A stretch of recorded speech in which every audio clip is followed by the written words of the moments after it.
I think we're probably close enough to start. Yeah, because a lot of people are here. Yeah. Have joy. So let's start. This is going to be a 2 hour lecture. Am I correct? This is going to be 2 hours. Yes. So today, in this lecture, we will be focusing on another aspect of Buddhist culture in Asia in terms of its cultural diversity. We have already finished 4 aspects in terms of Asian Buddhist culture. The new topic at this time, I am going to talk about. I'm going to give actually a summary of philosophical and doctrinal trends in Asian Buddhist culture. When we talk about philosophy or doctrines, it's a broad topic. A lot of facts, but I will be talking some selected topics, selected aspects of philosophy and doctrinal trends in Buddhism or Buddhist culture that people practice in Asia and even all over the world, Buddhists in general, all over the world. And then this is going to be the next topic. I'll share it with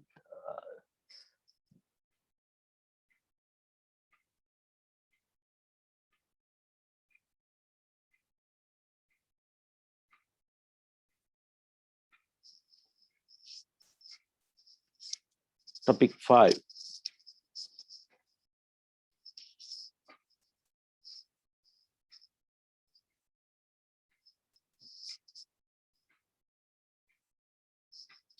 So we are going to talk what the Buddha discovered and actually in terms of early Buddhism and what people have developed, what Buddhist traditions have developed in the history of Buddhism, except apart from early Buddhism, So, and then how they practice, how Buddhists practice in Asia, these kind of things.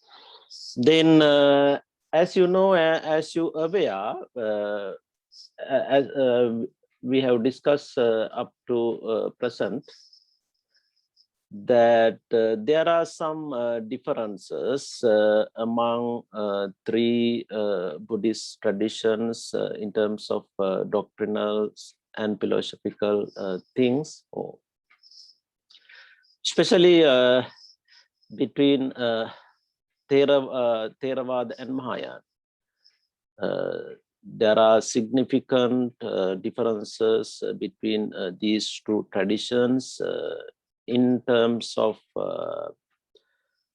approaches or goals and paths, whatever we call. That is what we have to talk. But when it comes to the Vajrayana tradition or Tibetan Buddhism, it's not that much different from the Mahayana tradition. That is why scholars recognize Vajrayana or Tibetan Buddhism as a later development of the Mahayana tradition or Mahayana Buddhism. or as a branch or whatever. Then basically what we are focusing here, what we are talking here, the differences between Theravada and Mahayana. So Mahayana tradition has a lot of focus on ritual practices. That's one thing.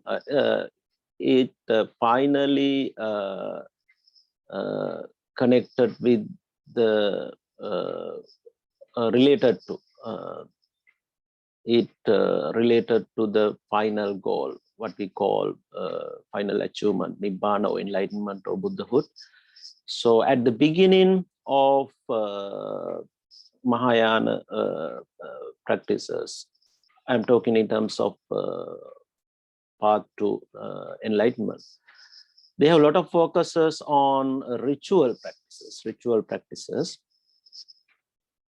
Then after that, or in the final achievements, as it happened, as it explained in early Buddhism and Theravada too, they have meditation practice as well. So what they have developed, I just before I told you guys, apart from early Buddhism, Buddhist tradition have developed something in the history of Buddhism in terms of the achievement of final goals. This is the one difference. Mahayana tradition developed a lot of rituals, especially in terms of the concept of bodhisattva and chanting, and actually through these ritual they expected to achieve worldly things too, like merits and others. But in general, in early Buddhism and even in Theravada Buddhism, basically, as we discuss, monks and nuns, especially monastics, all are in the, as I explained it clearly in the morning, according to Theravada tradition, to both monastics and lay people, both are on the path to Nibbana, but levels are different. They are at different level based on their capacity. Because monastics have dedicated their whole life for achieving religious goal. That is why they can focus on much. In the case of Theravada and early Buddhism too, in order to achieve Nibbana, the final goal of Buddhism or enlightenment, one has to focus on precepts. It's about verbal and bodily behavior, controlling, ethics. So we will be talking on this next. So the major difference, this is one of major difference, practicing precepts and meditation. These are the major things in terms of early Buddhism and Theravada both. Then you can understand how, what are the differences between Theravada and Mahayana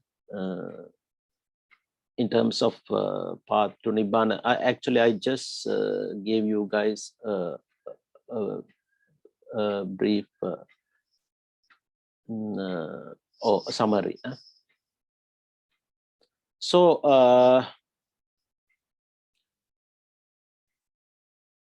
then when you look at this diagram, you can see there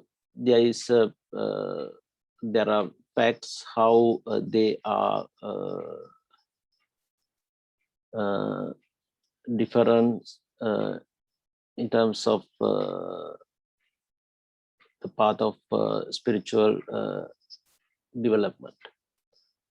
So Theravada, you can read it later. So the first thing is this is same, and it's common for everyone, every tradition. That's called the eightfold path, or the noble eightfold path, or on the other hand, middle path, or path to Nibbana.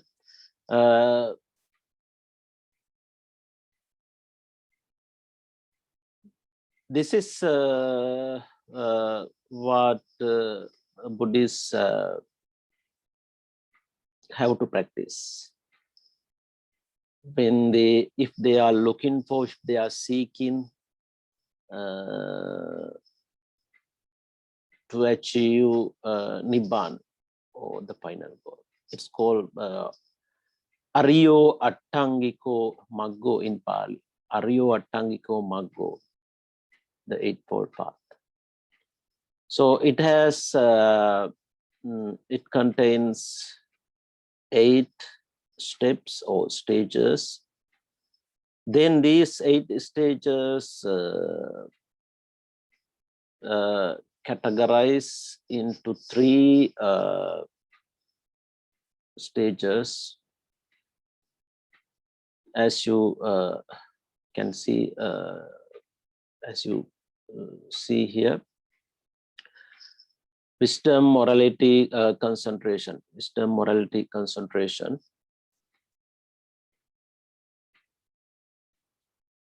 Then so as Buddha has explained it,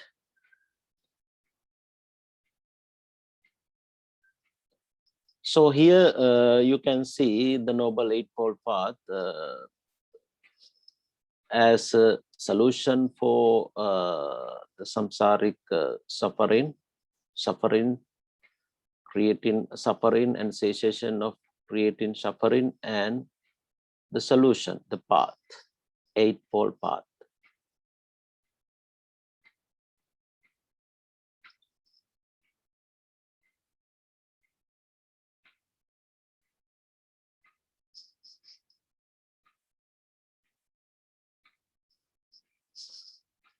So as I already told you, first of all, the practitioner should have a right understanding of the path, or this spiritual goal, and otherwise he cannot ever practice. So it's about his aspirations. That is why usually this wisdom, or right understanding and right aspiration, the practitioner needs at the beginning of his path, also at the end of part 2, in both stages. Right understanding and right aspiration, these are the 2 things that the person needs, or practitioner needs. So there is an order, but the practitioner can focus, especially morality and morality, concentration, wisdom. That's one order. But why we have put here right understanding and right aspiration at the beginning, according to this picture or diagram. Because at the beginning, you should have a correct views of this path, of this goal, and even aspiration to, otherwise he cannot even practice. Then after having this aspiration and understanding, he or one has to start his practices. In that case, morality is the basis. That's the first step. So right speech, right action, right livelihood. So in Buddhism, there are 4 kinds of words in terms of verbal behavior: wrong or bad, inappropriate language. So in terms of action too, like abstain from killing, abstain from stealing, and so on. In terms of livelihood, proper earnings or livings, like especially in terms of lay people, when they follow this Eightfold Path, they are the people who earn, they produce, they have to earn. Not like monastics. Monastics are depend on lay people. But when a layperson follow this Eightfold Path, he has to care about his livelihood. In that case, Buddhism explains inappropriate earning, or it's not, they are not some kind of businesses, for example, in weapons or in human beings, what we call slaves, and these kinds of businesses are not appropriate earnings. Always the person who follow, especially the lay person who follow the Eightfold Path, when he practice right livelihood, he has to care about his earning. If his job or his career life is harmful for the society, for in general, for everyone, every beings, sabbe satta in Pali we say, that's not a good career life, that's not a good job.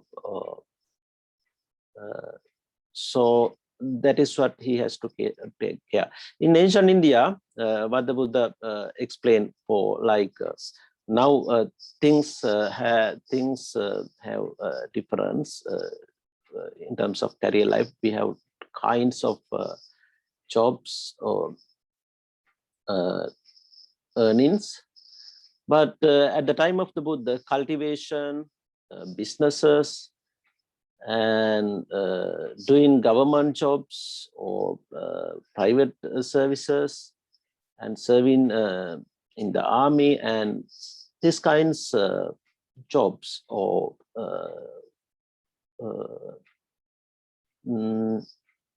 things were considered, and all in Buddhism also are considered as proper earnings jobs,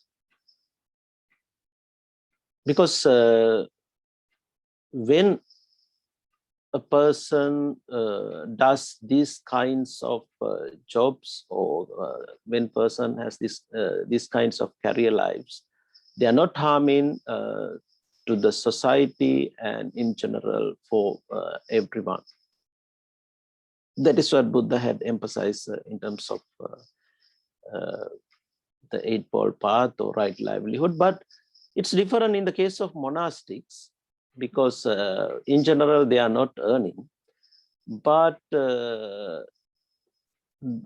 in terms of monastic, they have to live always based on the Dhamma. They do not have to pretend that they have some kinds of spiritual development.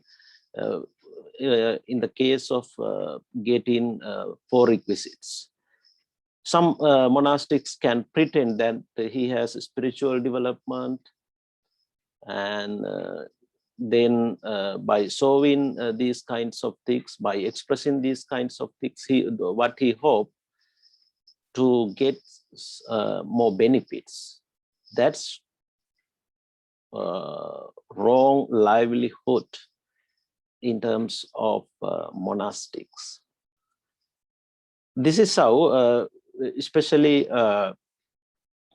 I wanted to emphasize in terms of livelihood. It's different when it's come to these 2 kinds of people, lay people and monastics. Then concentration, right effort, right mindfulness, and right concentration. It's about development of mind. What we call samadhi, the practice of mental concentration. The practice of mental concentration. It's famous in Buddhism. What we call samma sati and samadhi. Samma sati and samadhi. So it's called meditation. Basically, one can focus on breath, but according to early Buddhism, and even in Theravada and Mahayana, Vajravada, every Buddhist tradition has developed a lot of techniques apart from early Buddhism. In Theravada Buddhism, we find in a text like Visuddhi Magga, in a text like Visuddhi Magga,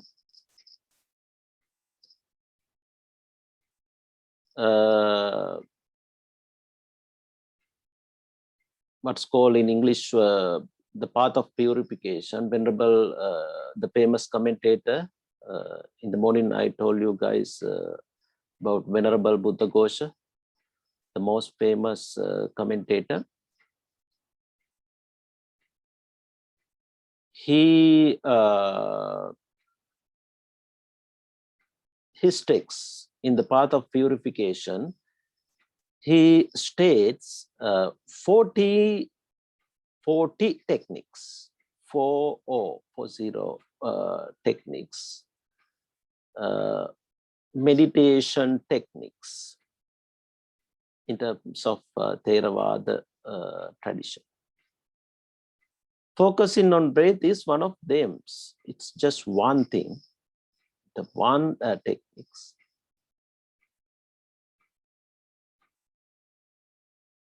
Except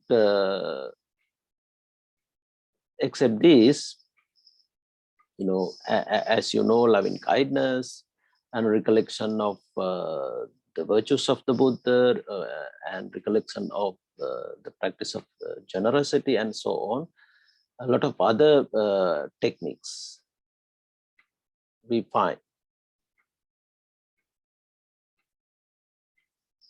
40 techniques. So in the case of mindfulness, sati, but as you know, in the Satipatthana, discourses of the Satipatthana Sutta, for foundation of mindfulness, it's very famous. In this sutta too, we find some other techniques too, but basically focusing breath, on breath. So through these practices, one can develop his concentration, what's called sati.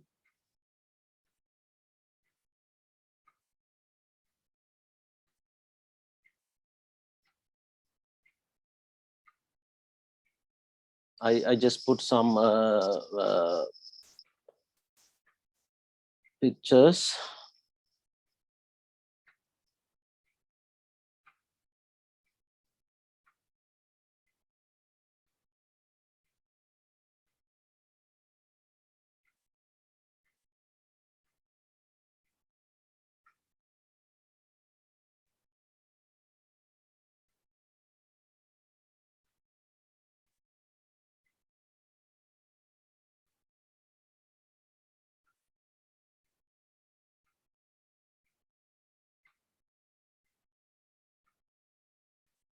Yeah, this is what I wanted to emphasize.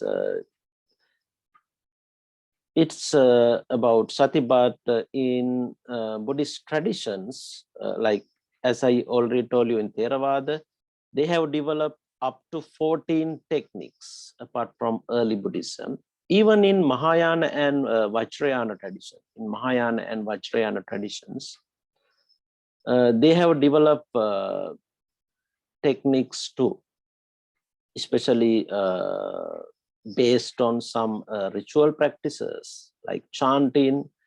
As you know,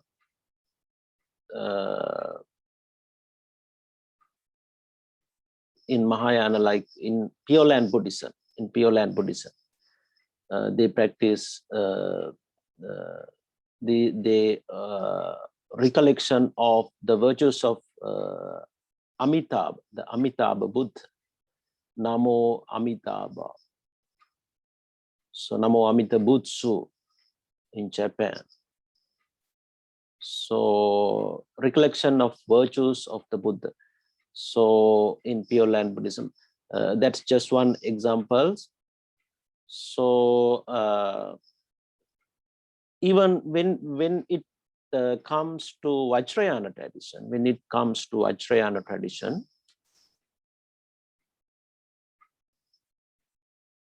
they have a lot of on ritual like mandala. According to my remembrance, I already show a mandala and how it practiced, just a picture in my last lectures. So they basically with chanting, they focus on a mandala. And focusing on mandala, they are trying to develop concentration. They are trying to develop concentration, what we call sati. And also other spiritual achievements too.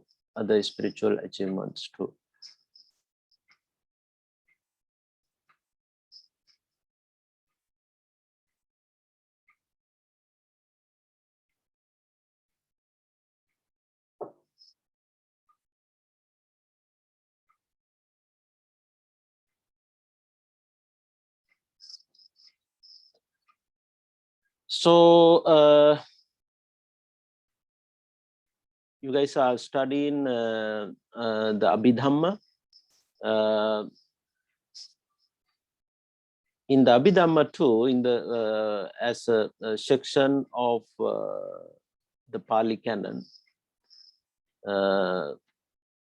we find a lot of analysis of mind and how we control our emotions, and then in order to achieve spiritual development, especially harmful emotions. Basically three things. As you know, Lobha, Dosha, Moha. Lobha, Dosha, Moha, Pali word. Greedy, hatred, delusions. Greedy, hatred, delusions.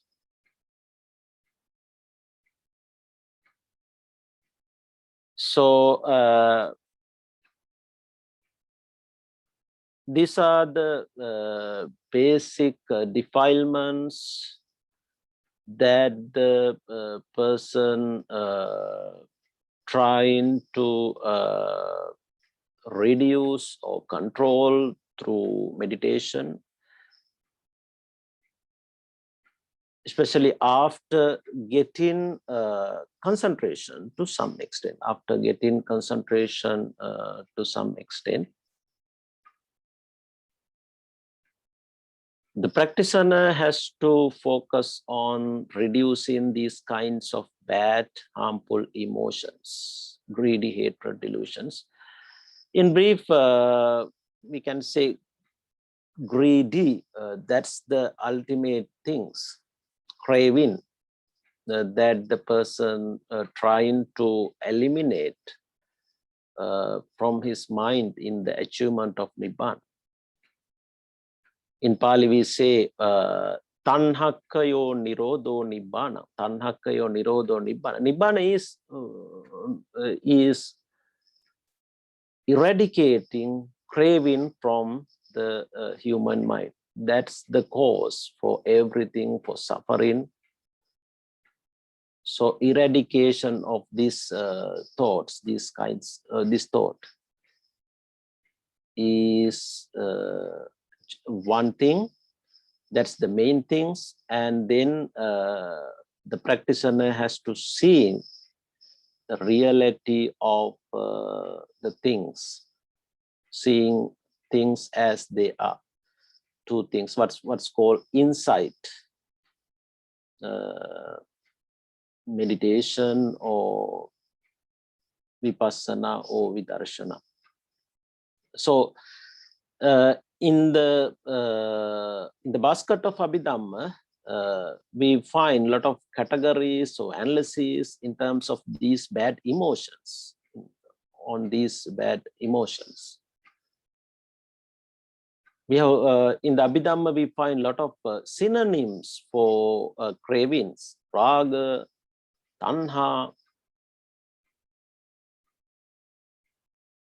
mana, and a lot of synonyms. But it's about craving, greedy,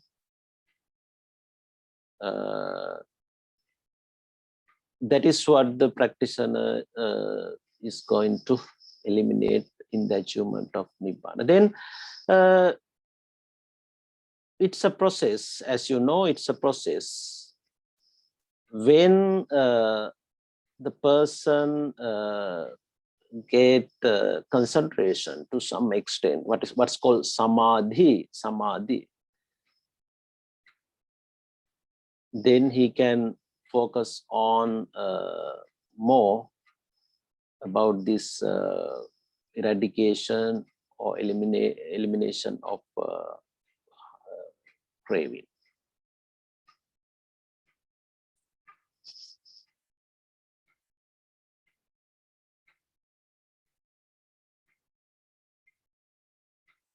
So in terms of these, the major Buddhist traditions in Theravada, when someone eradicate these harmful emotions, what we call lobha, dvesha, moha, or greedy, hatred, delusion, in brief, tanha, craving, there is no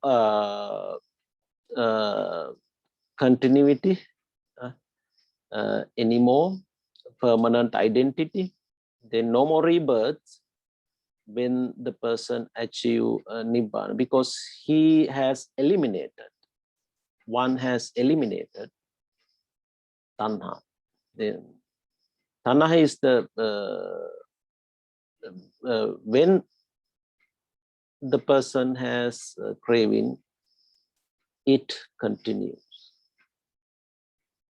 He will get in more rebirths. He will be getting.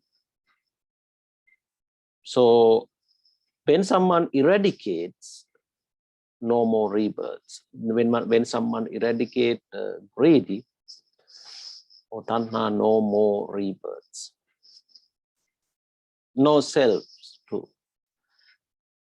In Mahayana, it's called emptiness. Emptiness. No self is expressed in the doctrine of emptiness. So when one achieve Nibbana, he, as I told you, he eradicates these bad thoughts, greedy, hatred, delusions, what we call akusala, unwholesome thoughts, Then he possesses wholesome thought, its opposite. What's called, instead of greedy, he possesses generosity. Instead of hatred, the person who achieves Nibbana possesses compassion or loving kindness in his mind. This is how it works in the achievement of Nibbana. So anyway, there is no more greedy craving, no more rebirth, no more suffering. That is what we can explain in terms of the Noble Eightfold Path.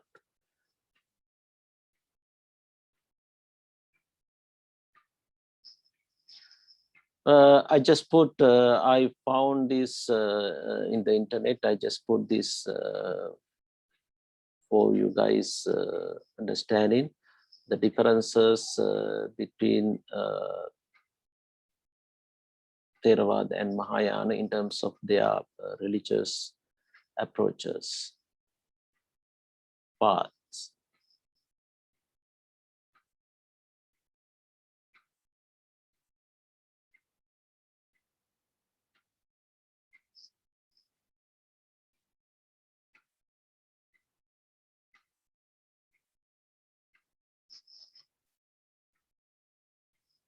So if you want to ask anything, if you need any clarification or questions before moving on. Yes, Bhante, I have a question. Okay, go on. On your slide, for the Noble Eightfold Path, you said for Theravada tradition, it is about studying of Abhidhamma. How do you explain that? So you mean it's important or it's significant, something like that? Are you asking that kind of things? Go back a slide or two. Your previous slide? Yes, this one. At the bottom of this slide, please. You said. Yeah. Then what you could you repeat what you are looking for? I don't understand why in the Theravada tradition that the Noble Eightfold Path is associated with the study of the Abhidhamma? Not actually. This is how it connected with Abhidhamma. It's about mind. It's about mind. In the third stage, what we call in the here. Let me go back to my slides here. in terms of wisdom, and in terms of concentration, both. It's about mind development. Then in the Abhidhamma, what Theravada traditions has developed, it's about understanding thoroughly person's emotions, thoughts. As I told you, especially basically greedy, hatred, delusions. Then they classified and they explain them what's called in a deeper manner in the Abhidhamma, because we need it. Why? We have to understand our own thoughts,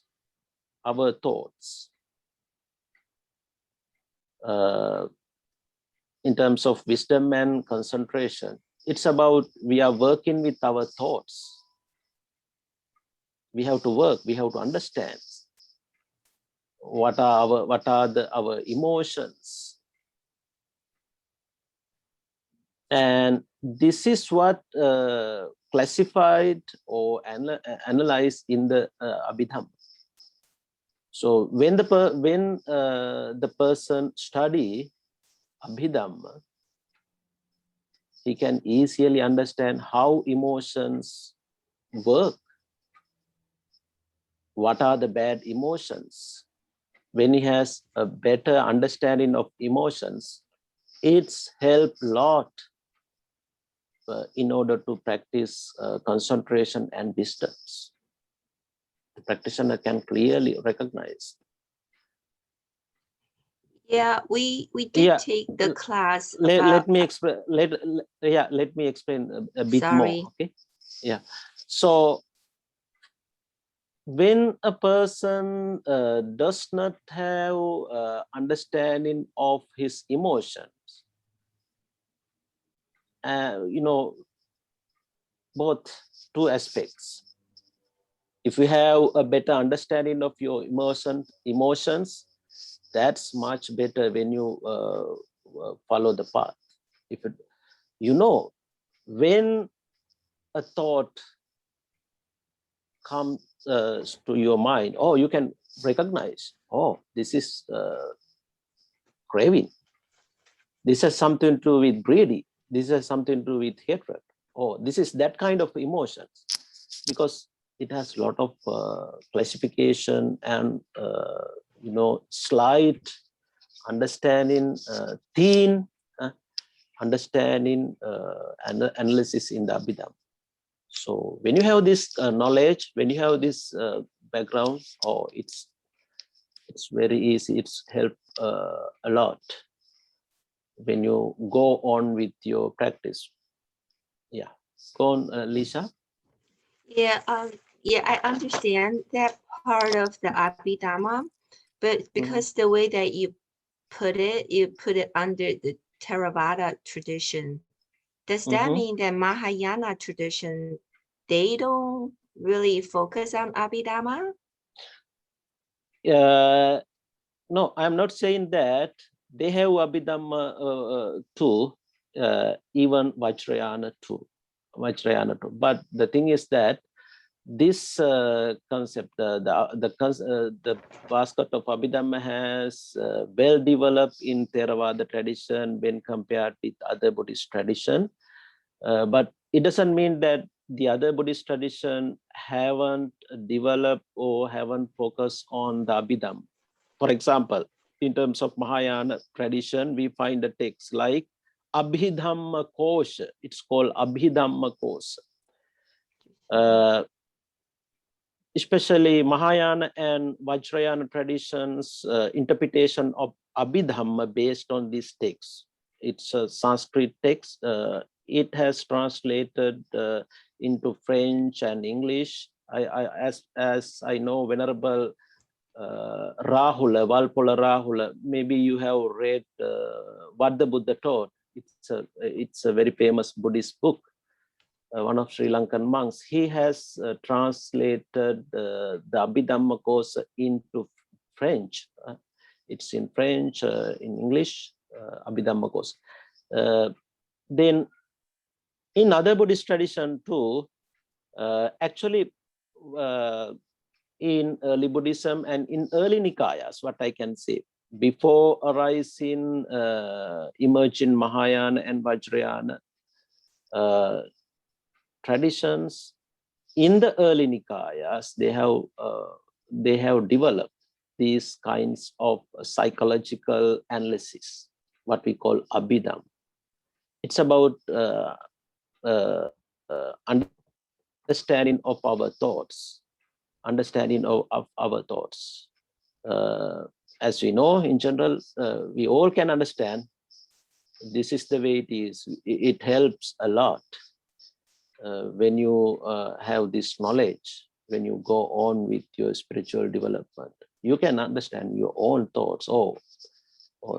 Right now I have this kind of thoughts. When you study about Abhidhamma, when you know about Abhidhamma, you can understand it's easily. Oh, this kind of thought, this kind of thought, this kind of thoughts. Yeah. Basically, three emotions, thoughts, but they have a lot of classifications and analysis. That is what I can say in brief. Lisa? Any more? You got it? I think so.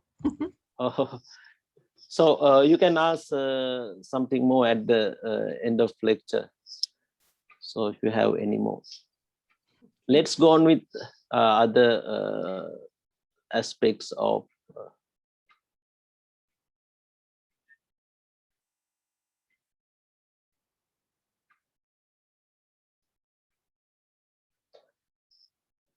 the law of karma. That's the other things I have to correct some. There are some spelling issues. I think it should be corrected. Law of karma.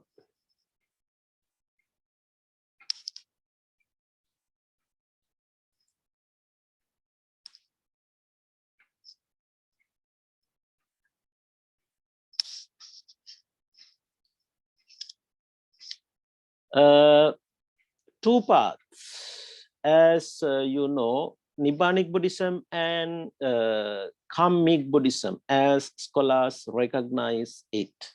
Nibbanic Buddhism and Kammic Buddhism. Kamma in Pali, karma in Sanskrit. So what are the differences? This is what Asian people and in general all over the world, Buddhist and non-Buddhist, everyone is interested on this topic, as I know.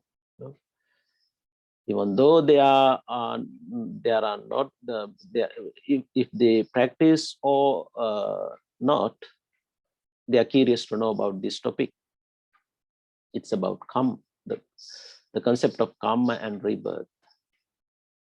So in Buddhism, as I said, everyone has freedom to achieve their goal, depending on person's aspirations or will. Then Buddhism saw two kinds of goals. The main goal is achieving Nibbana. Then the other one is samsaric goals, goals in terms of the cycle of rebirth. Goals in terms of cycle of rebirth, life getting a favorable rebirth in the cycle of rebirth. That's relevant to the concept of karma. This is what Asian people practice a lot, and believes too.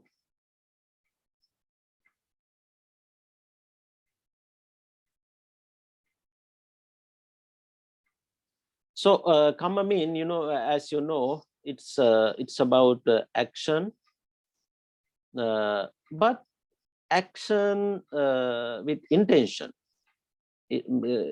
We find three kinds of actions: bodily, verbally, and mental. Whenever you do activity in terms of your body or physical things, if you do it with the attention or intention, that's called bodily karma. That's called bodily karma. When you talk, if you talk with intention, or it's called verbally karma. Then mind too, in terms of mind too, you are thinking. So anyway, what I want to emphasize in the early Buddhism, Theravada, Mahayana, Vajrayana, in every tradition, this concept has emphasized, especially when it comes to lay life, lay people. In early Buddhism, as I already explained, a lot of monastic people, the Sangha, they have achieved Nibbana. That is why Buddha initiated the order of monks and nuns, because then people can dedicate their whole life for achieving this goal. But it doesn't mean that lay people cannot achieve this goal while they are living as laity. Because we have, as I told you, we have a lot of example at the time of the Buddha too, more than 1,000 examples in the canonical text that lay people had achieved spiritual goals like Nibbana, Arahanthood, and once returner, stream enterer, and so on. But basically, in early Buddhism and Theravada Buddhism, especially people who are living in the cycle of rebirth, especially for lay people, because they asked the Buddha. We have some stories. I told you guys a story in my first lecture. One of lay person met the Buddha and asked him, "Venerable Sir, we are lay people. We cannot focus on these kinds of hard goals. Tell us some simple things, because we are too busy. We have a lot of activities. So tell us some teachings, some principles that we can follow based on our capacity." That is what he asked. Vyaggapacha. His name is Vyaggapacha. I have put his name, the name of these discourses at the, on my last slides. You can find it. So that is what he asked. He did not expect to achieve Nibbana. What he wanted, some kinds of religious activities that helps to get a good rebirth, favorable rebirth in the cycle of rebirth. That is why lay people have to focus on more on karma and rebirth. In that case, they have to achieve merits. In that case, they have to achieve merits. Then Buddha show them some kind of religious activities in order to achieve merits. Then by achieving merits, they can expect to achieve a favorable rebirth in the cycle of rebirth in terms of karma. So two paths. This is worldly path or mundane path. And the other one, what I talked at the beginning, supramundane, Nibbana, Nibbanic and Samsaric Buddhism. These are the two major differences, two paths.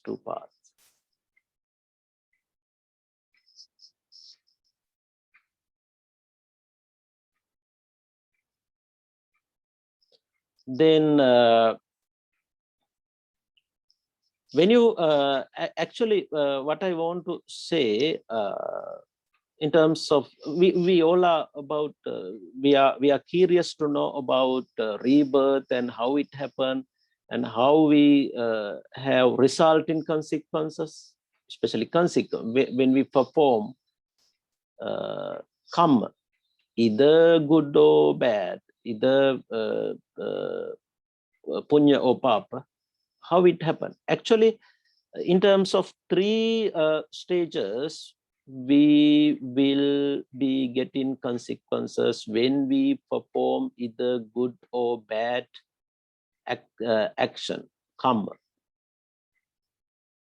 At first, we will have consequences, resulting consequences in this life, right after performing.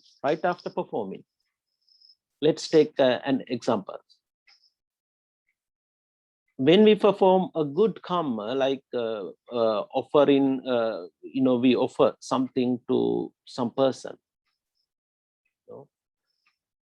In Buddhism, as Lisa asked, dana, generosity, the practice of generosity. We get a lot of happiness.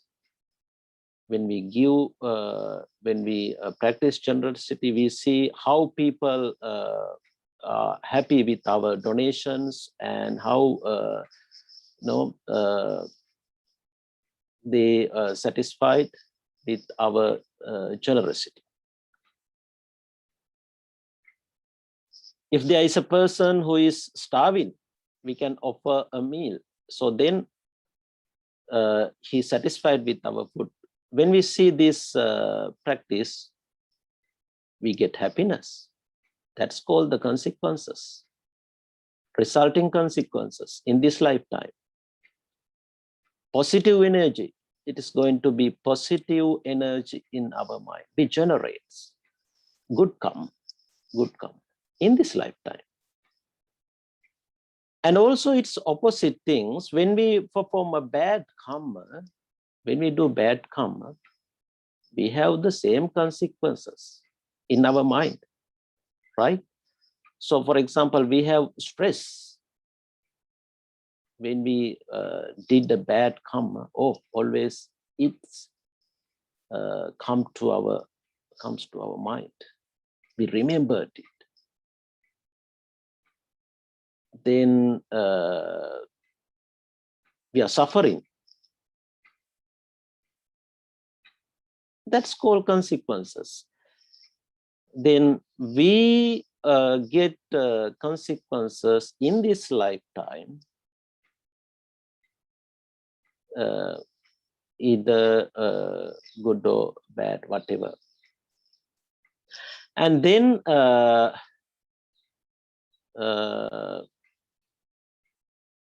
in this, I mean, right after performing it, also in this lifetime too, lifetime mean, what I mean, first stage, right after performing a karma, either good or bad, punya or papa, merits or demerits.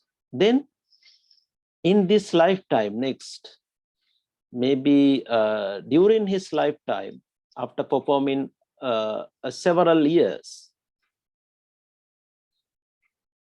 persons can get results according to Buddhist concept of karma. Then what we are curious to know about after life after.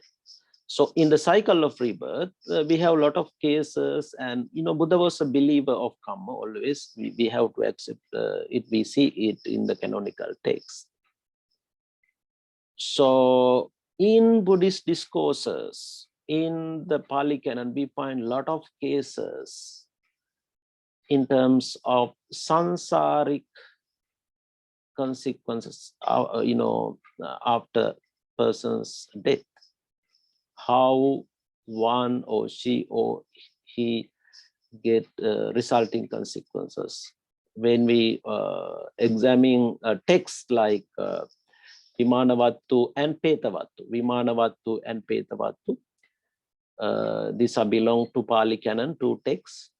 We find a lot of cases. Even as you know, some scholars have already done investigation or researchers in terms of rebirth, like Stevenson in the USA, and scholars in some countries. So they have studied cases, how the person get resulting consequences after life. Then when a person perform karma, either good or bad, in terms of bodily, mentally, and verbally, karmas, he or she will be getting consequences right after performing that karma, or during the lifetime, and hereafter, after life. So this is one doctrinal things and philosophy in Buddhist tradition in Asia. A lot of even as I explained in terms of the Eightfold Path, the Noble Eightfold Path, it has developed in Buddhist tradition. It's same in the concept of karma too. We have find the concept of karma in early Buddhism. Apart from early Buddhism, Theravada tradition has developed this concept. Even Mahayana tradition has developed this concept. In Buddhisms like Pure Land tradition of Buddhism. And Buddhist traditions has developed in the history of Buddhism this concept. This is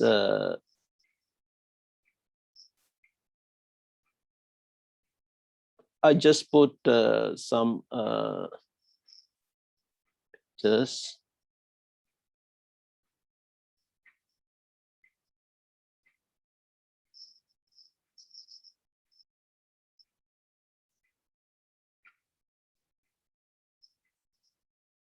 I have already explained these things.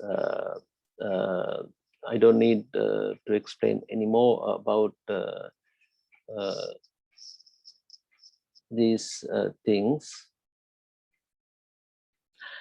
What I want to say, I just told about Mahayana Buddhism, especially how Mahayana tradition has developed the concept of karma, especially in terms of Pure Land, for example, in terms of Pure Land Buddhism.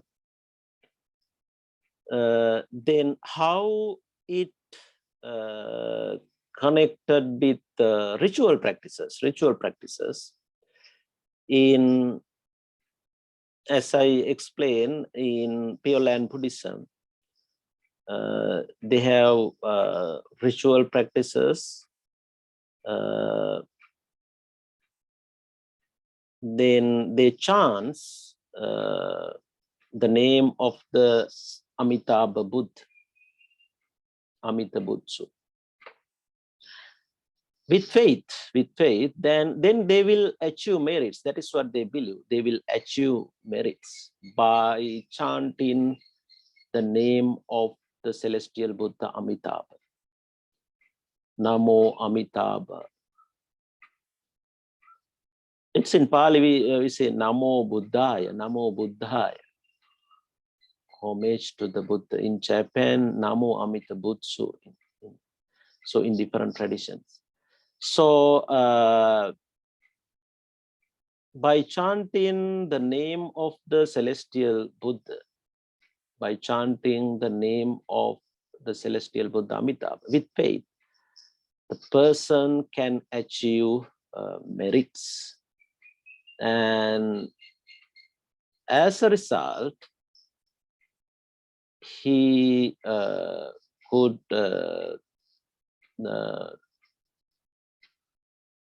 they believe, the practitioner believe, he could rebirth in Sukhavati, Western Paradise or Pure Land. Then in this here, he can fulfill his other aspiration, what we call Nibbana. Because from Pure Land to Nibbana.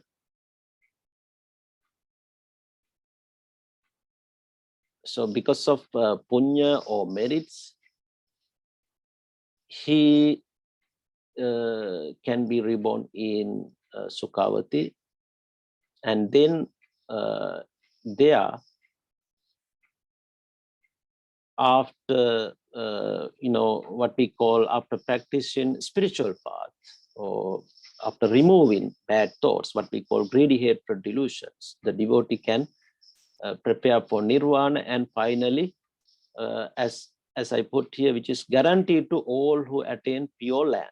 Pure Land. So in Theravada tradition, how it explains,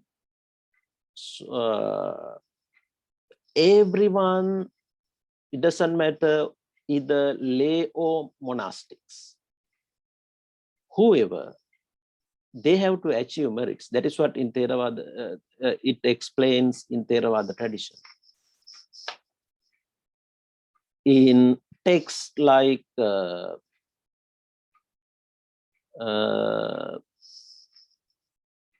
what's called Nettipakarana, texts like Nettipakarana and Petakopadesha, Nettipakarana and Petakopadesha. There is a same story.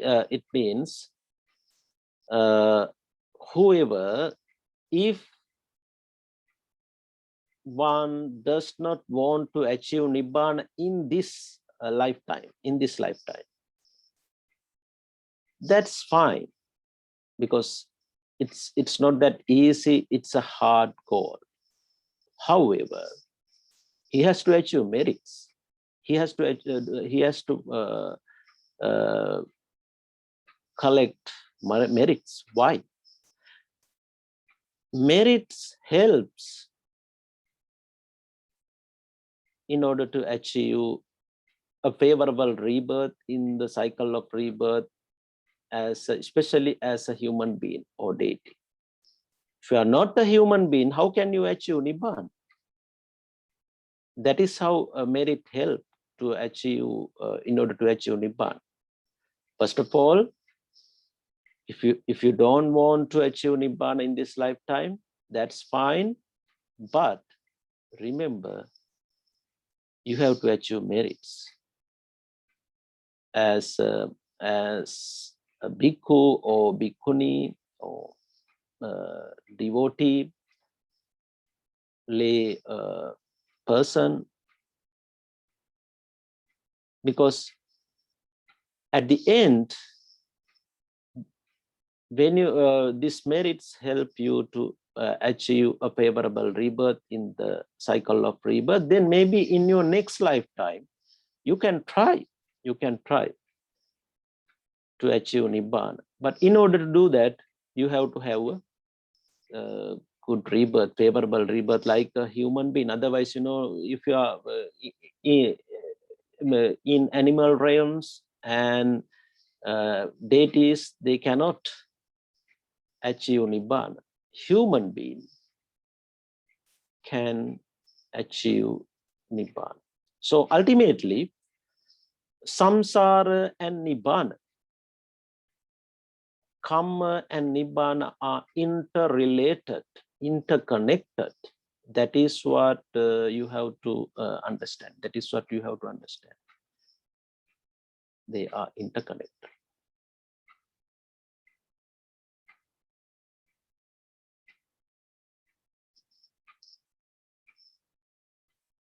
So if you have anything to clarify or if you have any questions, so I'm happy to answer and explain.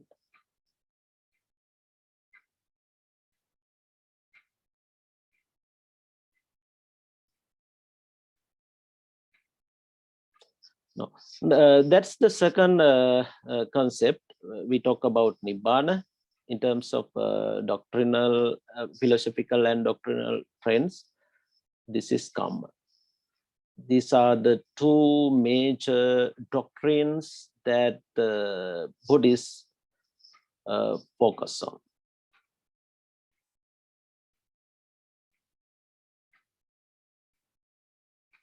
Then we can discuss something of 5 precepts. In Pali we say pancha sila, pancha mean 5, sila mean precepts, pancha sila.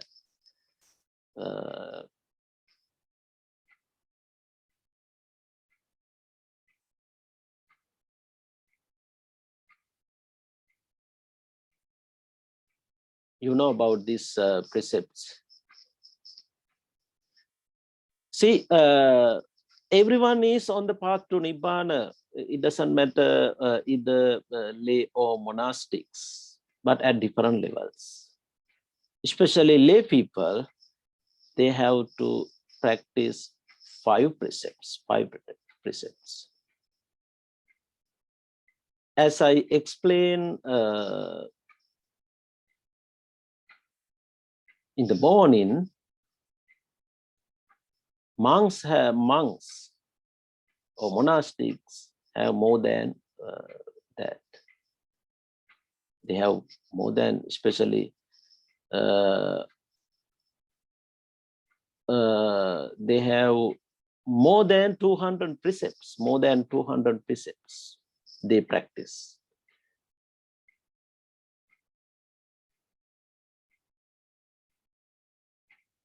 Not novice monks, but upasampada, what we call when a monk has admit or get the higher ordination, take the higher ordination, he has to follow a lot of precepts, more than 200. But 5 precepts, Buddhist in Asia, in Asian countries, lay Buddhist, they are trying to practice. They are trying to practice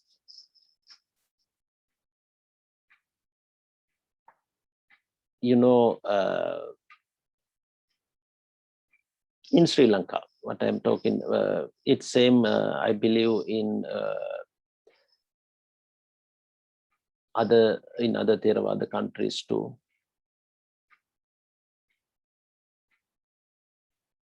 It's same like when we start meditation, for example, before starting meditation practices or maybe a program, whatever the religious activities in Sri Lanka, it's same in other tradition and in other countries too. That is what I believe. So first of all, lay follower observe 5 precepts, triple cham and 5 precepts. Before, for example, before chanting, before starting meditation, before starting alms giving ceremony, because that's the sila or precepts which has to follow. Lay people has to follow. Lay people should follow.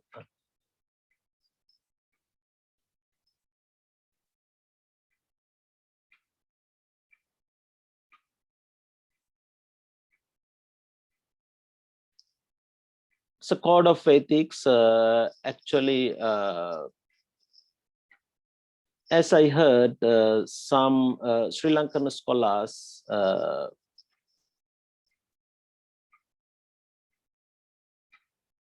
when the United Nations prepared the what's called declaration or human rights, when they have a conversation, when they had a conversation of human rights,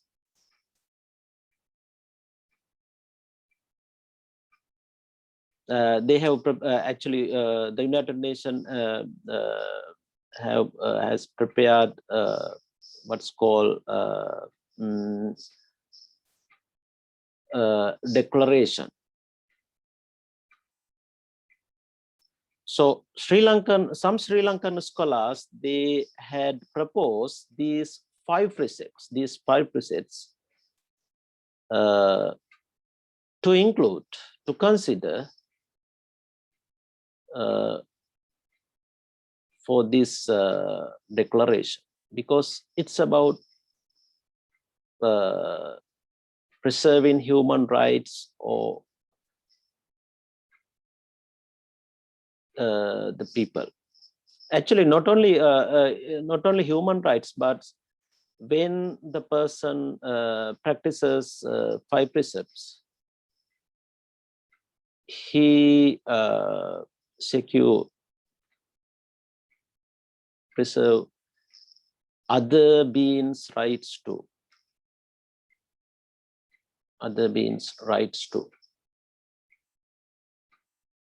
Not only human rights.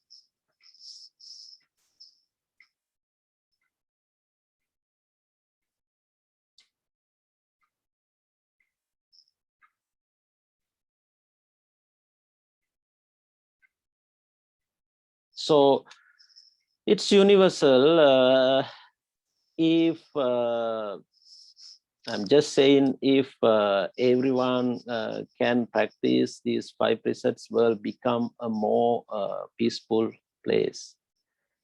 We have peace in this world than present.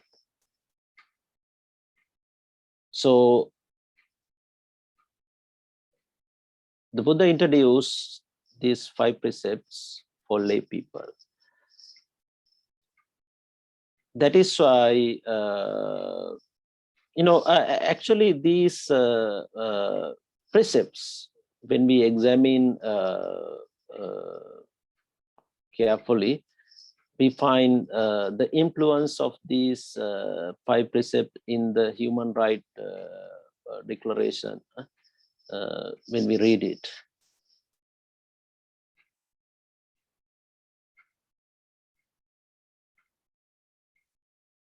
I found this nice picture from the internet, Pancha Sila. So I don't know where it is.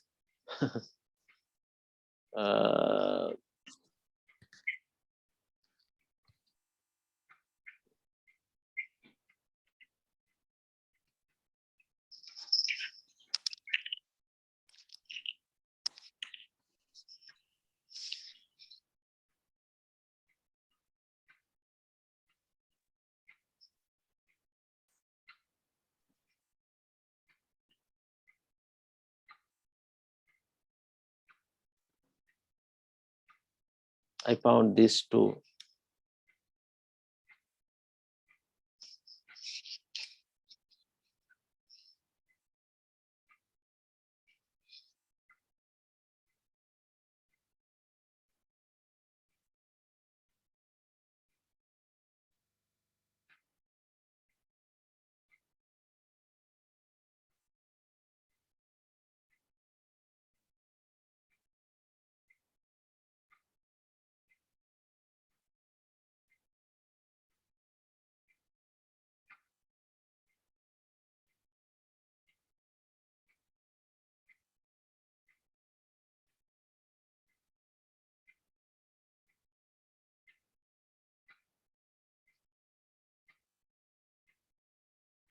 This is about consumption of alcohol, its consequences, consequences of alcohol.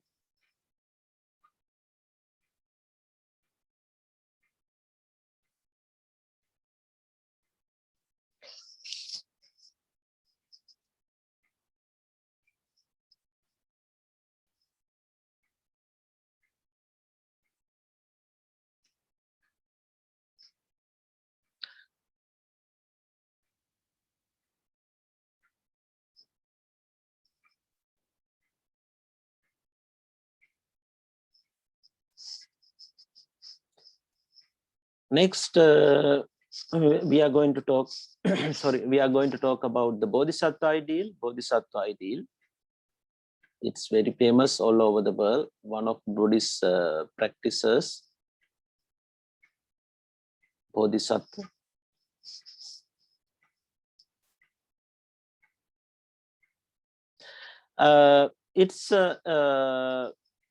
It's in every Buddhist tradition, but when we talk about comparatively, the Mahayana tradition has immensely developed this concept than Theravada, the concept of Buddhism. So that is what I can say, and we can observe.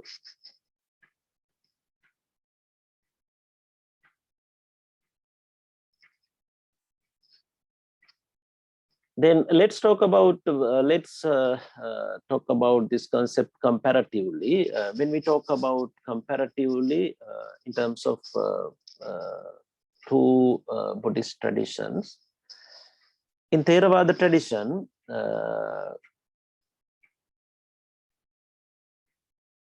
Prince Siddhartha, he is the only Bodhisattva.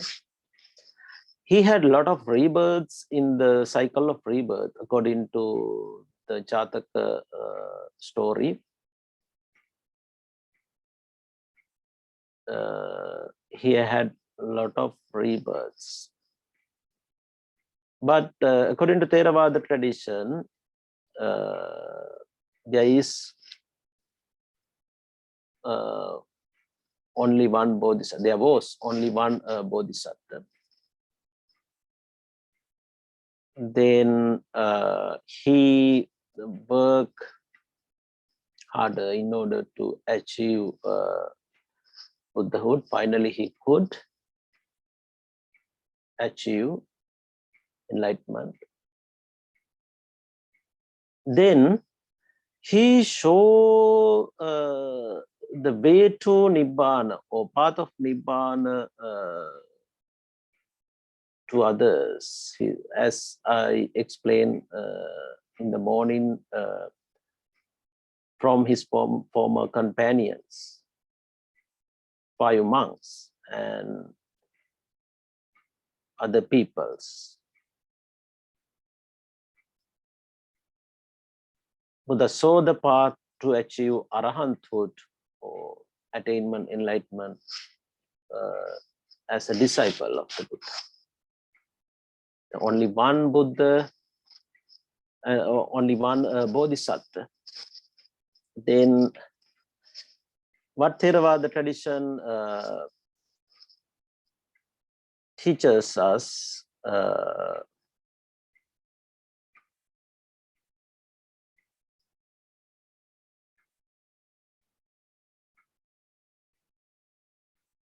the practitioner has to achieve arahanthood.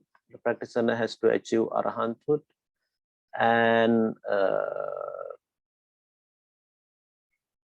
that is how everyone can achieve enlightenment as a disciple.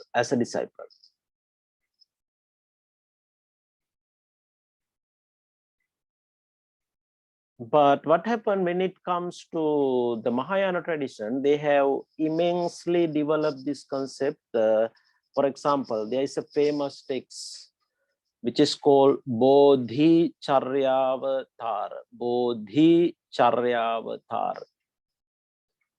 Venerable Santideva, he is the author of this text. It's a Sanskrit text. In this text, in texts like this, Mahayana philosophers show everyone is a bodhisattva, or everyone should try to achieve the Buddhahood.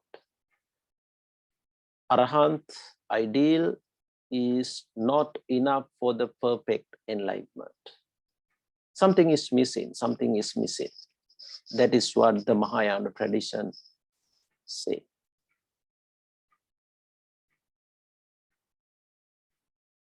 Everyone can try to achieve the Buddhahood. Everyone has this possibility of developing spirituality up to the Buddhahood. That is what Mahayana tradition say. It's same in the Vajrayana tradition as well. Then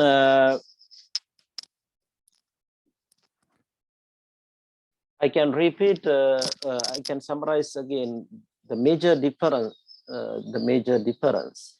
In terms of Theravada and Mahayana. According to Theravada tradition, there was only one Bodhisattva. He achieved the Buddhahood, Prince Siddhartha.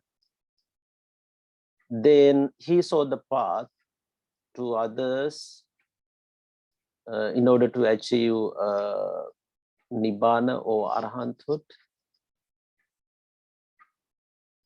But then everyone has to achieve, try to achieve Arahanthood, Nibbana. But it's different in Mahayana tradition. In Mahayana, there are many bodhisattvas. Everyone has to follow the bodhisattva ideals. Everyone has to try to achieve the Buddhahood. Everyone has this possibility. Even Bodhisattva, in the Bodhisattva ideal, what he say, the Bodhisattva want everyone to achieve enlightenment or Buddhahood. That is why actually he is postponing his enlightenment. If the Bodhisattva achieve enlightenment, there will not be any more rebirths. That is why he always postponed his spiritual development. He tried to, he helped others. He wants everyone to achieve Buddhahood, enlightenment. He is going to achieve finally. Because according to the Bodhicharyavatara, people are suffering. People has unsatisfactoriness because of who are living in this sansaric life, in the cycle of rebirth. So that is why the Bodhisattva is thinking about the people who have unsatisfactoriness, who have day-to-day problems, sufferings. So that is why he wants everyone to help, everyone to achieve the Buddhahood. In that case, he is helping in many ways. Some pictures from Sri Lanka, one of the oldest paintings, Bodhisattva. Chinese,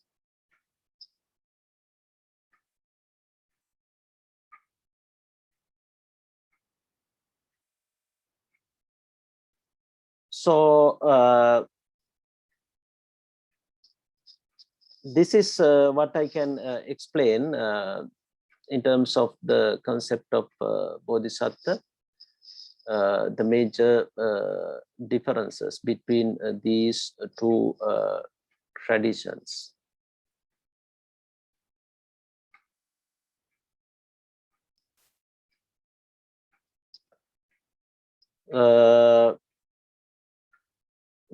Someone asked about these differences.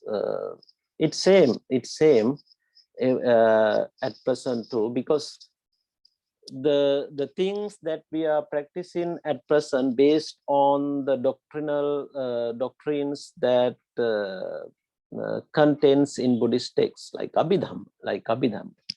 Even Bodhicharya Avatar, I just told a name of Mahayana book. It contains this development. The people, everyone in Mahayana tradition. It doesn't matter lay or monastics. Everyone is a bodhisattva. Everyone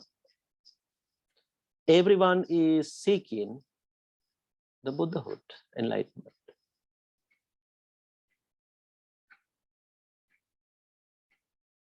Because from the Mahayana point of view, it's arahantship, arahanthood. It's not that it's lower, inferior stage of the perfection. It's not superior when compared with Buddhahood.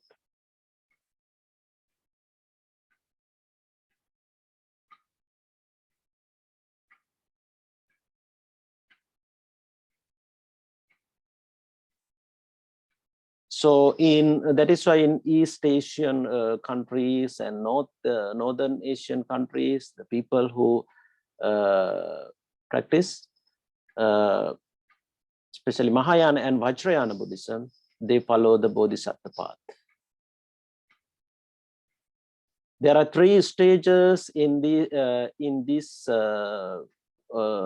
path. First of all, the Bodhisattva does, when someone practice this path, first of all, someone has to do preliminary religious activities. Preliminary religious activities.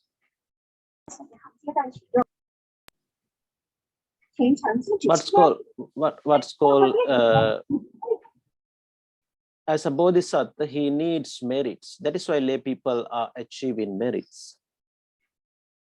So what bodhisattva does first, he perform meritorious deeds, righteous activities, and then he achieve positive energy.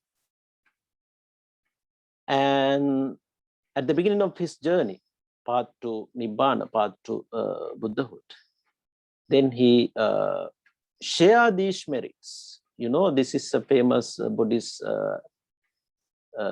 practice, sharing merits with others, with departed relatives, with deities, in general, with every beings in this universe, sharing merits.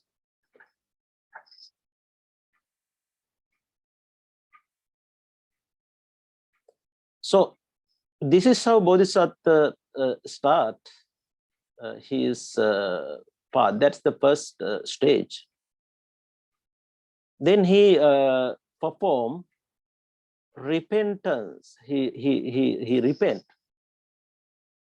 What's called it's famous as we have discussed in our last lecture, repentance rituals. They are very famous in Mahayana Buddhist countries. in China, Vietnam, Korea, because that's the Bodhisattva's path at the beginning. Because he is an ordinary person, because it doesn't matter either monks or nuns, lay man or woman, still he has he still they have defilements. They are ordinary people. They make mistakes, what we call in Buddhism demerits, papa or akusala, unwholesome things. Then they have to repent. They have to perform repentance rituals. So two aspects. In the first stage, he vowed, and then he performed meritorious deeds or activities, and then he shared these merits with everyone, his parents, teachers, acharya, teachers, and all other beings. And then he repent. Then when he go on with his path, next step is he generates the thought of enlightenment, the thought of enlightenment. What's called in Sanskrit, we call the bodhicitta, the bodhicitta, the bodhicitta, the thought of enlightenment. So that's the second step. That's the second step.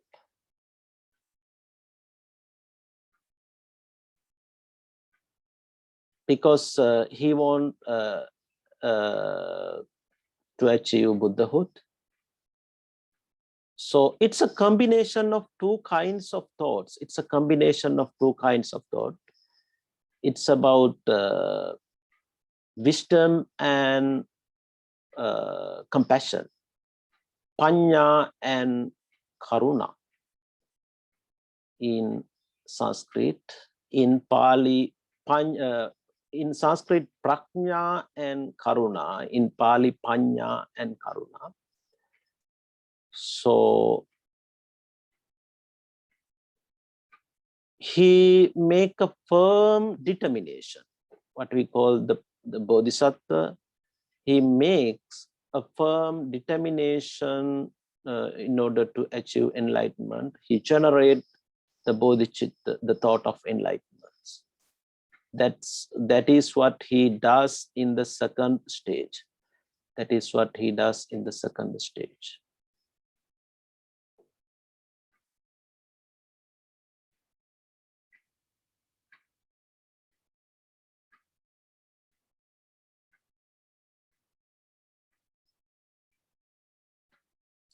Actually, this is what, compassion.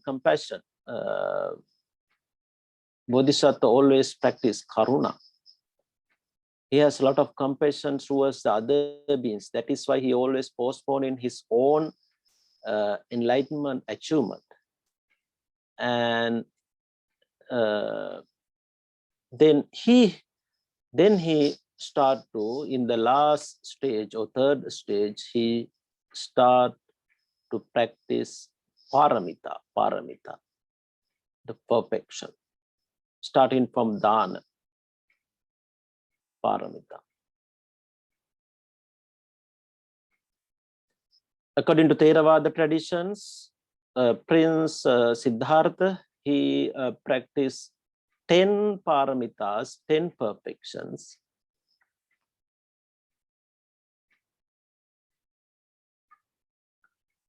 And it's different in Mahayana. According to Mahayana traditions, Bodhisattva practices 6 paramitas. That is how it differs between two traditions. Then, for example, so he practiced generosity, dana, in a deeper manner, in a deeper levels, at not like so ordinary. It's in a different manner. So whatever the things person can donate, maybe material things, maybe the Dhamma, the message of the Buddha, it's a dana too. Maybe knowledge, maybe lives, maybe parts of the body, maybe merits also we can donate a lot according to Buddhist tradition. Then always the Bodhisattva, when he practices paramita, he's looking for, he has empathy and sympathy both, and then he always try to help others. He always try to help others. Try to practice generosity. Maybe you have heard about the Vesantara story. It's very famous in Theravada tradition. How Bodhisattva gave up the valuable things, in a lay life. Lay person has valuable things like some property, material things, children's, wives. So we find in Bodhisattva's life, he gave up everything, whatever the things that he has. Then what he showed the world, his readiness to detach, eradicate desire, craving, tanha, greedy. By practicing generosity, he showed the world his readiness of his mind. Otherwise, how can he achieve? How can he eradicate greedy in the achievement of nibbana or Buddhahood? That is why he practices a lot generosity. He donates, he gives whatever he possesses, whatever the people ask, he's ready to give up everything. No cravings. That is how he shows the readiness of his mind. Then some other paramita too, I'm not going to talk. Then as I explain, there are we see the differences between the Mahayana and Vajrayana traditions in terms of the concept of Bodhisattva, path of purification, spiritual path. This is what Asian people, especially East Asian and Northern Asian people, follow the Bodhisattva ideal. They believe karma, they practice karma, they follow precept, and in terms of final goal, they follow the Bodhisattva ideal. Bodhisattva, not they want to achieve Buddhahood. But it's different in Theravada countries. In Theravada countries, everyone is, in terms of final goal, I'm talking. If someone is looking for the final goal, he's trying to achieve Arahanthood. That's called enlightenment or Nibbana. But it's different in East and North Asian countries, as I told you. So anyway, finally, this is the last slide. You already saw these slides in my first lecture. So special characteristics of Dhamma, I just put here, added it because this is a summary of the teachings or philosophical and doctrinal trends. They are interconnected. That is why I put it again, the special characteristics of the Dhamma. Anyone can follow, and it's a realistic philosophy, especially the Four Noble Truths, middle path. And everyone has a role in Buddhism in terms of Buddhist philosophy and doctrines, either lay or monastics, depending on their capacity. They have mundane or supramundane, they can achieve, they can practice, they can focus on whatever the goal, either mundane or supramundanes, what they are looking for. And even there is a gradual path.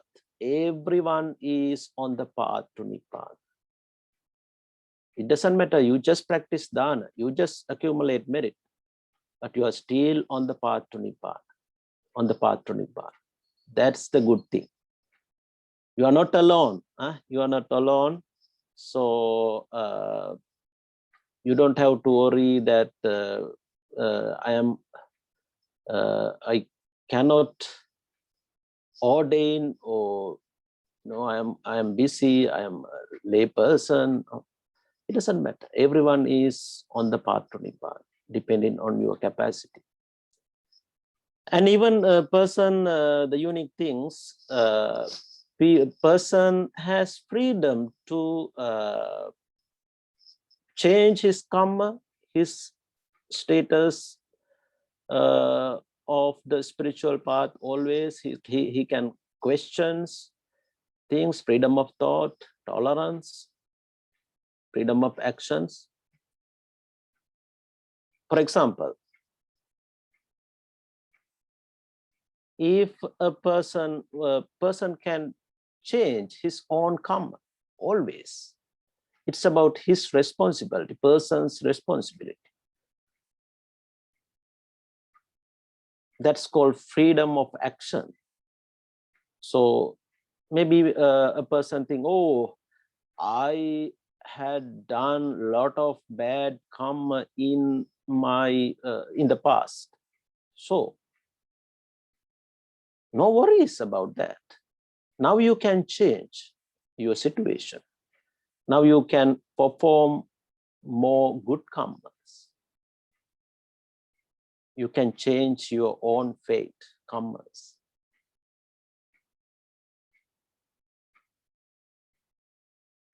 You can invest good things, merits.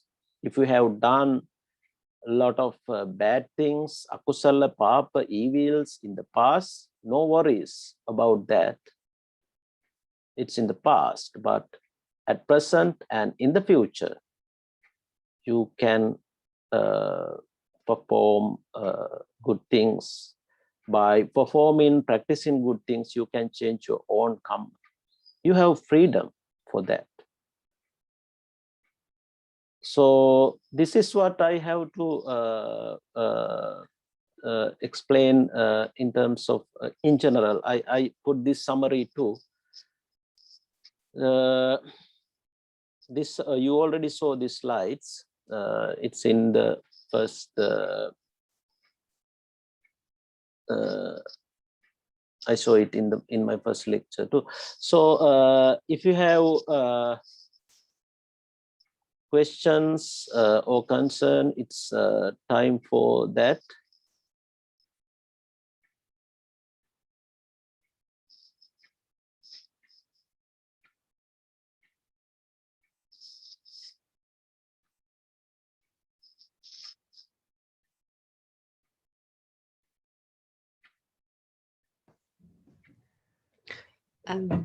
Bante, Yeah.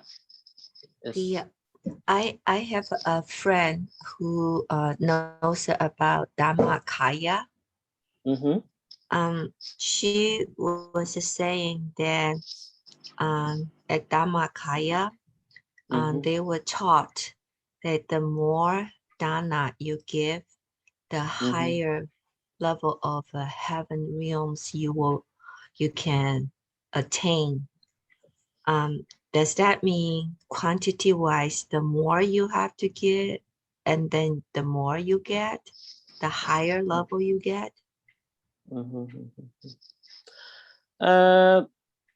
Actually, yeah, that is what Thai tradition, Thai Buddhism teaches us. I have heard the stories because when they offer dana, they are trying to increase quantity and a lot, whatever the things. That is what they believe. So it's an idea or opinion which comes from the Pali commentaries. It's a later development. So anyway, the important thing is that everything is in your mind. How you generate positive energy, positive karmas. You have to have some kinds of objects or practices in order to generate these meritorious deeds. In that case, you have to perform kinds of activities. But according to early Buddhism, it's not necessary. It has nothing to do with quantity. That is what we see in early texts, quantity, but it's a later development. Anyway, it's not a bad thing, it's not a bad thing offering a lot, but finally, mind is the foreigner. Everything is depend on your mind, how you generate positive energy, good thoughts. That's help to achieve favorable situation in the cycle of rebirth, heavenly things. That is what the early texts say. Yeah. Then do we go by early text or do we go by later development? Yeah, what I feel, we have to concern about later development too, but we usually, the Pali Canon, Nikayas, that is what we have to focus on. That's my opinion. Theravada, Mahayana, Vajrayana, they have developed something, but we have to focus on more early texts, because we are living with traditions. Then we have to follow some rites and ritual, the things what the traditions say. But we have to focus on more what the early teaching, early texts say. It's natural. Later traditions have developed something. It's natural in every religion. We have to care to some extent too, then, because we are living with traditions. But isn't we cannot give up them. We cannot give up them. Yeah, it's my personal opinion. But isn't Thailand a Theravada country? Yeah, so it's a Theravada Buddhist country. So if they are Theravada Buddhist country, but they do promote the quantity of the dana, then for some people they feel it like basically you are using the money to buy your way up. And so some people don't like that. Yeah. But finally, as I already told you, it depends on your mind. Maybe you give a lot quantity, maybe small, but if you haven't generate good thoughts, what is the purpose? Yeah. It's about your mind. It's about your positive energy, how you generate the thoughts. But what I can say, by offering a lot of things too, you can generate small thoughts too. You know, it depends on the mind. You know? So, but how everyone cannot do so? Everyone cannot so. It depends on person's capacity, economic development, and those things. But no worries about the quantity. That is what I want to say. According to early text, poor people, how can they offer?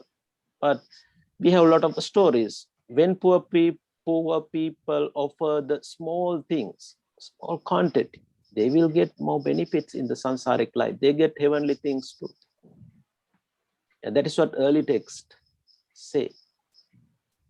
It doesn't matter the quantity, but it's all about how you generate merits in your mind. Merits in your mind. That's all. Sometimes it helps. Right sometimes it helps quantity. Yeah, I did not get what you said. I said, can you equate the statement, it all depends on your mind with regard to dana with right intention? Yeah. Right intention. Yeah. So right intention mean actually, in terms of right intention, you asked a good question. In terms of right intention, the person trying to practice generosity in at more deeper level. Give up. There are two things: the giving and giving ups. That is what we have to understand. Bodhisattva always try to practice giving up, abandon. This is what happened under the right intention. But ordinary people practice dana or generosity, just giving. It's about sansaric life. It's about punya. But Bodhisattva, he practiced giving up, right intention, because finally he has to give up everything. So that's the difference. So it has levels of, the generosity has levels in terms of ordinary life, in terms of worldly life or sansaric life, and in terms of nibbanic practices. Dana has levels too, giving and giving up. I think you got it, Lee. Yeah.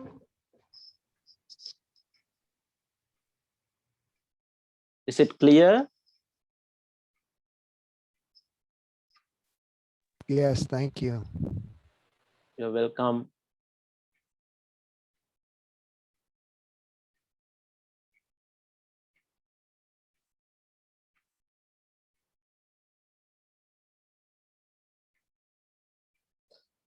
So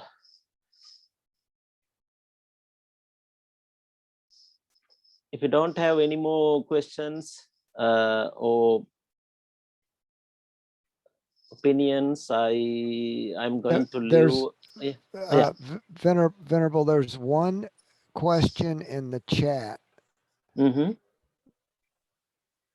about Pure Land. And I'll just read it. It says, does Pure Land have almost a parallel beginning in India, like Zen and Yogacara? Yes. Everything, lot of things.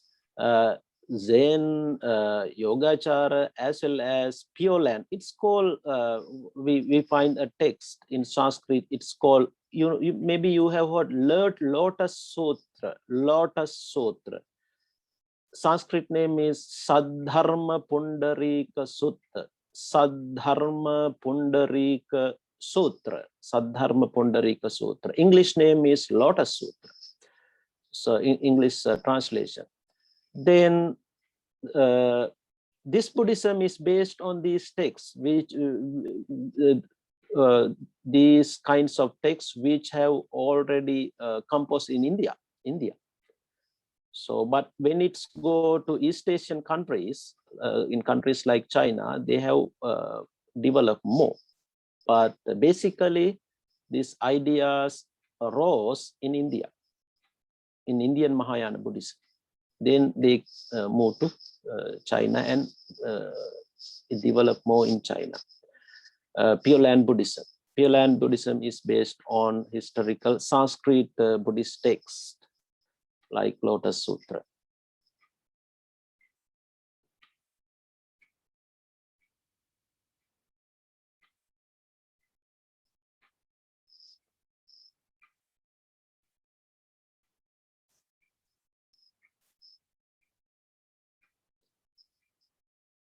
Then I'm going to leave. So see you tomorrow morning. Yep. Until then, yeah, good night. Hey, thank you, Bhante. Thank you, Bhante. Have a great day. Thank you, Bhante. Thank you, Bhante. Thank you, Bhante.